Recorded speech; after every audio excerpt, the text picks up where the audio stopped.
नमस्कार दोस्तों, स्वागत है आपका हमारे चैनल कैवल एकेडमी पर।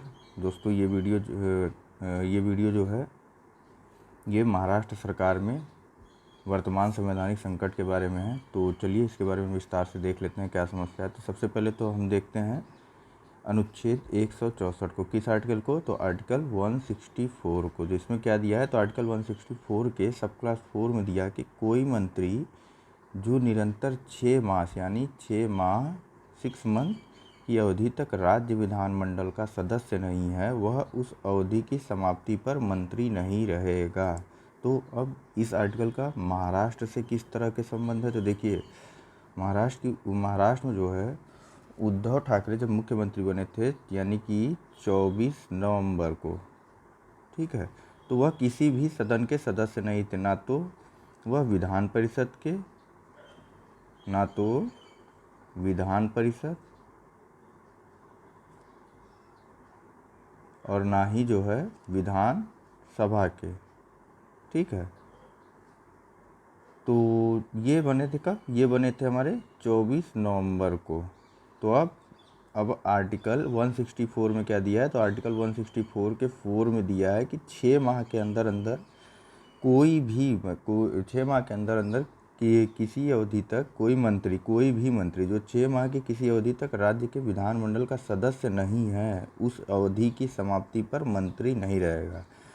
तो उद्धव ठाकरे 24 नवंबर को तो मंत्री बने थे, मुख्यमंत्री बने थे, और यह अवधि समाप्त हो रही 24 मई को। कब? 24 मई। तो अब समस्या क्या है? अब समस्या ये है कि फ़िलहाल कोविड-19 के देखते हुए, किसके कारण?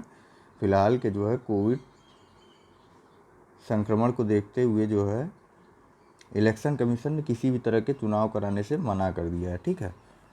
राज्यसभा के लिए भी इलेक्शन होने थे, पता है आप लोगों को, तो वह भी चुनाव नहीं होगा। तो अब देखिए, अब एक नया आर्टिकल है। तो वो नया आर्टिकल क्या है? तो ये आर्टिकल है आर्टिकल 171 का सब क्लास 5। इसमें क्या है? तो राज्यपाल द्वारा खंड 3 के उपखंड अंग के अधीन नाम निर्देशित किए जाने वाले सदस्य ऐसे व्यक्ति होंगे जिन्हें निम्नलिखित विषयों के संबंध में विशेष ज्ञान या व्यवहारिक अनुभव है, अर्थात समाज सेवा, साहित्य, विज्ञान, कला, सहकारी आंदोलन। कहना क्या है इसमें? कहना क्या चाहते हैं इसमें हम लोग? देखिए, 171 में अनुच्छेद 171 में दिया है कि राज्य विधान परिषद की संरचना के बारे में दिया है, ठीक है। तो विधान परिषद की संरचना कैसी होती है? तो देखिए, विधान परिषद में जो है 1/3 सदस्य को, यानी कि विधान परिषद के 1/3 मेंबर को तो लेजिस्लेटिव असेंबली द्वारा यानी कि विधान परिषद द्वारा नॉमिनेट किया जाता है, ठीक है। इसके अलावा 1/3 मेंबर को जो है लोकल बॉडीज से अपॉइंट किया जाता है, ठीक है। इसके अलावा 1/6 मेंबर को राज्यसभा, ये इसी आर्टिकल की बात हो रही, ठीक। 1/6 मेंबर को गवर्नर के द्वारा, किसके द्वारा? राज्यपाल के द्वारा अपॉइंट किया जाता है, ठीक है। तो अब राज्यपाल किसे किसे अपॉइंट कर सकता है? तो राज्यपाल जो है, जो व्यक्ति साहित्य, विज्ञान, कला, सहकारी आंदोलन या फिर समाज सेवा से संबंधित हो, उसके जो है सदस्यों को राज्यपाल 1/6 जो है सदस्यों को अपॉइंट कर सकता है विधान परिषद के। तो अब समस्या क्या है? अगर राज्यपाल चाहे तो सोशल वर्क से यानी कि समाज सेवा से उद्धव ठाकरे को नॉमिनेट कर सकता है, लेकिन नहीं, समस्या अब शुरू हुई एक और। वो क्या? तो वो देखिए, ये आपका सेक्शन पीपुल्स रिप्रेजेंटेशन एक्ट का सेक्शन 151। कौन सा सेक्शन? तो ये देखिए, section 151A of the representation of the people's act 1951, ठीक है। इसके पहले एक चीज़ और देख लीजिए इसमें, कि राज्यपाल तभी नॉमिनेट कर सकता है ना कि जब विधान परिषद में सदस्य की सीट जो है खाली हो, मतलब कोई सीट खाली हो। किसमें? विधान परिषद में। तो क्या विधान परिषद में सीट खाली है महाराष्ट्र की? तो हाँ भैया, 2 सीट जो है वहाँ की खाली है। कितनी सीट? 2 सीट वहाँ पर खाली भी है। तो समस्या क्या आ रही? समस्या आ रही है ये जो अभी हम लोग डिस्कस कर रहे थे, सेक्शन 151A जनप्रतिनिधित्व अधिनियम का सेक्शन 151A, ठीक है। इसमें क्या दिया है, तो इसमें दिया है कि अगर कोई सदस्य जो है लेजिस्लेटिव असेंबली में या फिर पार्लियामेंट में, ठीक है, ये देखिए यहाँ दिया है पार्लियामेंट या फिर स्टेट लेजिस्लेटिव असेंबली, किसमें एक सेकेंड, हाँ, किसमें पार्लियामेंट एंड स्टेट लेजिस्लेचर, ठीक, या तो स्टेट लेजिस्लेचर या पार्लियामेंट में, ठीक है, इनके वैकेंट सीट को भरने का प्रावधान दिया है। तो कैसे, या तो वो इलेक्ट होंगे या नॉमिनेट होंगे। तो नॉमिनेट कैसे होंगे, गवर्नर करेगा, ठीक है, स्टेट लेजिस्लेचर में। लेकिन नॉमिनेट करने की एक कंडीशन है, क्या है, तो वो कंडीशन है सेक्शन 151A में ये कंडीशन है कि जो सीट वो खाली हो रही मेंबर की, मतलब जिस मेंबर ने वो सीट खाली की है उसकी वैकेंसी जो है 1 ईयर से ज़्यादा की हो। ऐसा ना हो कि 1 साल से पहले उसकी वो समाप्त हो रही, उसकी वैकेंसी खाली, मतलब वो सीट जो है भरने जा रही हो, ऐसे समझिए इसको। देखिए, अगर कोई पर्सन है ए, ये जो है किसी असेंबली का, मान लीजिए किसी विधान परिषद का सदस्य है, कब से, और ये जो है इसकी क्या कहते हैं उसे, हाँ, अवधि, ठीक है, टर्म जो ये दिया हुआ है, मेंबर ऑफ टर्म, हिंदी नहीं आ रहा था इसका। तो देखिए इसका जो है, जो मेंबर जैसे कोई ए मेंबर है, ये जो है किसी विधान परिषद का सदस्य है और इसकी सदस्यता सब उस परिषद से कब समाप्त हो रही, तो उसकी सदस्यता उस परिषद से समाप्त हो रही थी, मान लीजिए कि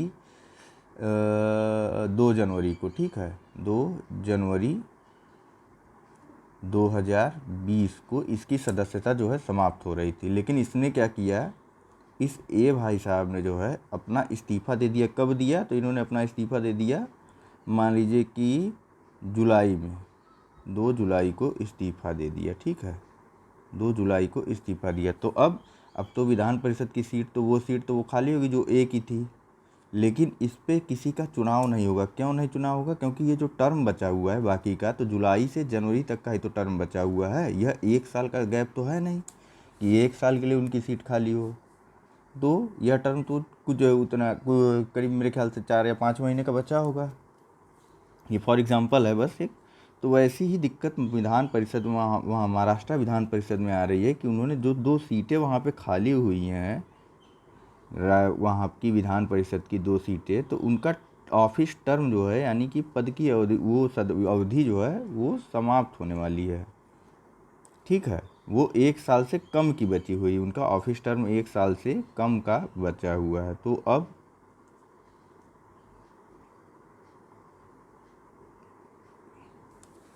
अब क्या होगा, तो अब क्या उद्धव ठाकरे मुख्यमंत्री नहीं रहेंगे? नहीं। देखिए, एक और तरीका है, वो तरीका क्या है, तो वो तरीका ये है कि जैसे कि इस आर्टिकल में नहीं, इसको मान लीजिए एक पेन पेपर है, तो देखिए वो तरीका ये है कि अगर जैसे ही 6 महीने की अवधि, ये देखिए, जैसे ही 6 माह की अवधि समाप्त हो जाती है, उद्धव ठाकरे अपना इस्तीफ़ा दे दे गवर्नर को, ठीक है, उद्धव ठाकरे अपना इस्तीफ़ा दे दे गवर्नर को।